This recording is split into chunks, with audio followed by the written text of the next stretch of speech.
Hello everyone, nice to have you all back for another episode of our 107 channel.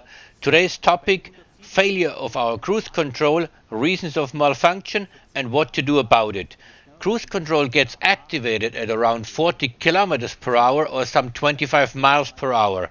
For example, you want to overtake another car and accelerate. Once you decrease speed, the cruise control should keep the speed that you have set before.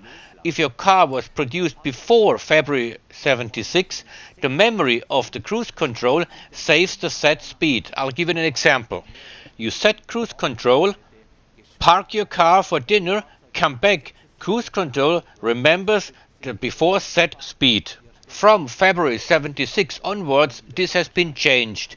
An example, a certain speed has been set, you go for dinner, the before set speed is deleted. Once you fire up the engine again, you have to start from anew to set a new speed. If you increase or decrease your speed around 20 kilometers or 10 miles per hour, the cruise control deactivates itself automatically. What you should not do while driving with an automatic gearbox and an activated cruise control is flipping into neutral. Your revs will be going to maximum with a roaring engine. Maybe some people do this by mistake or simply out of curiosity. Just don't do it.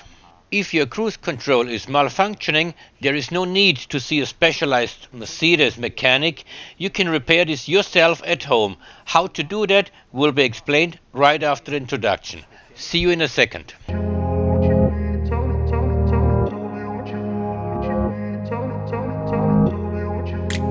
Three different types of cruise control systems have been mounted over these 18 years of production.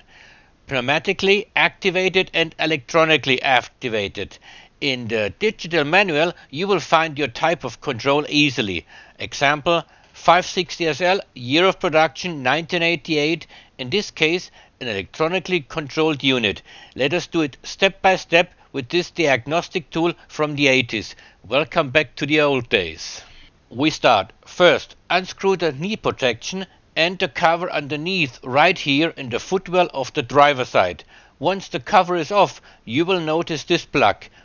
0732 is written on it. Just pull it out with your hands, no tools required. And nota bene, disconnect the battery first.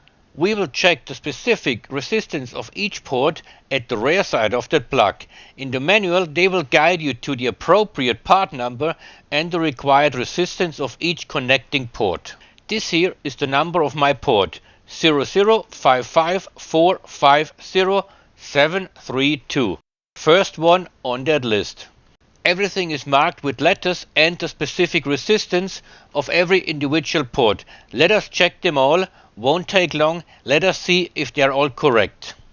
Multimeter is ready, being set to ohm. Let us start measuring the resistance of the ports. First, connect port E to cable. Next, connect port G with other cable. Your range of resistance is between 501 and 521 ohm.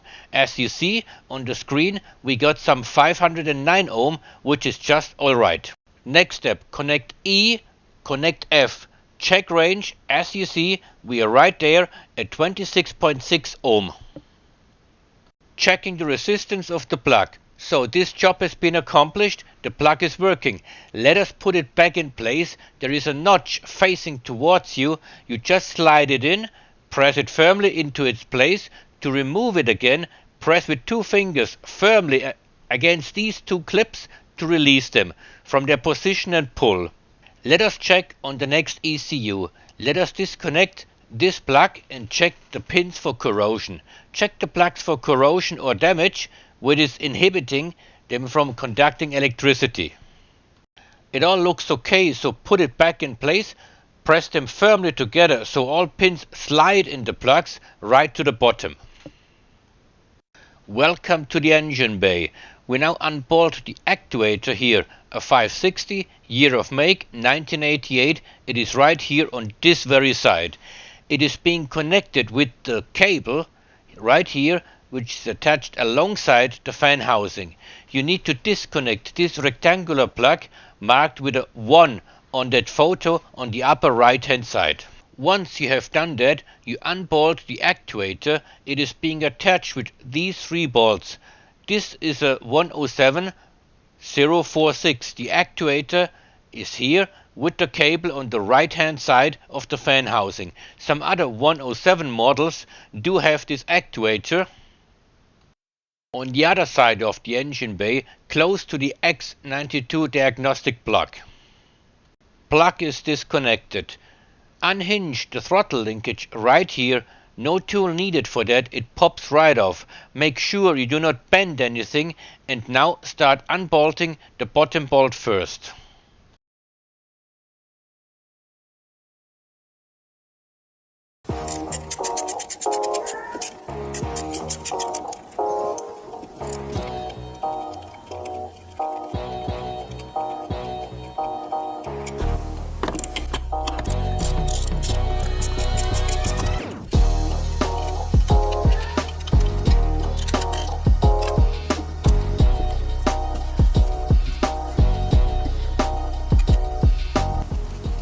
The fiddling is just about to start. Getting that plug around that reservoir for the windscreen wiper without damaging it. I'll give it a hard try. Just put that actuator in this position, the lever arm pointing to the left. We unbolt it now. Remove it. Later on it will only fit in that position. Now turn this axle to the right till it makes click. Mount the lever back on the axle. Now comes the nut.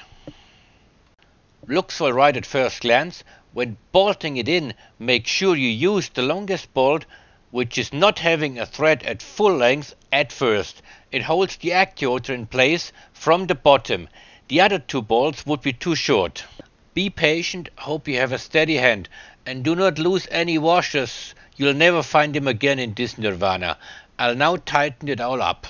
Before coupling the throttle linkage to the lever arm of the actuator, the lever must be fully extended to my left hand side towards the firewall.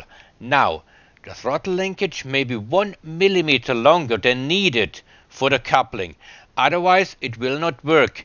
It is a simple ball coupling. Therefore, the lever arm must not exceed a play of 1 millimeter to couple the end of the linkage. You can now press the 2 parts together. It clips together without tools needed. Make sure it has no play. It has to be tight and firm. Check that all moving parts are not blocked or jammed. Do not forget any screwdrivers in there. It all happened before. Well, after all that effort, why not check the functioning of this plug? You just need a Phillips to pry the housing open without breaking it. Just be careful. Check it if there are some loose wires. In this case it seems to be alright. Let us put that rear cover back in place. The pins seem to be alright and tight. Before closing the housing, make sure the pins stay in the right place. Do not get confused. Only 7 pins for 8 holes. Do not get confused. I will give it a wipe with some fine sandpaper. Better be safe than sorry. We have checked all the components involved in our cruise control system. Before I forget, concerning the plug that is being attached to the ECU, which is underneath the knee protection in the footwell of the driver's side. This silver grey box is the ECU. If there is a plug R29, please see drop down picture at the left. Then your ECU is from after January 87, when no plug R29, therefore it was mounted before January 87.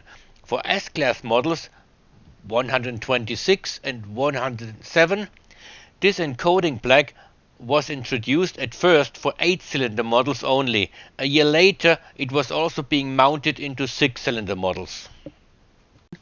Concerning the position of the actuator, this may vary from year to year in all 107 and 126 models. I'll show you some drop-down photos of the different positions at the very end of this video. My new habitat is now almost fully equipped. We are right in the middle between Stuttgart and Munich. If you need to get a job done, please feel free to contact me. By now I know my 107 inside out and my 107 almost. I'll take care of your repairs. And for the Brits out there, if you take the hovercraft, it wouldn't take a long time to drive over here.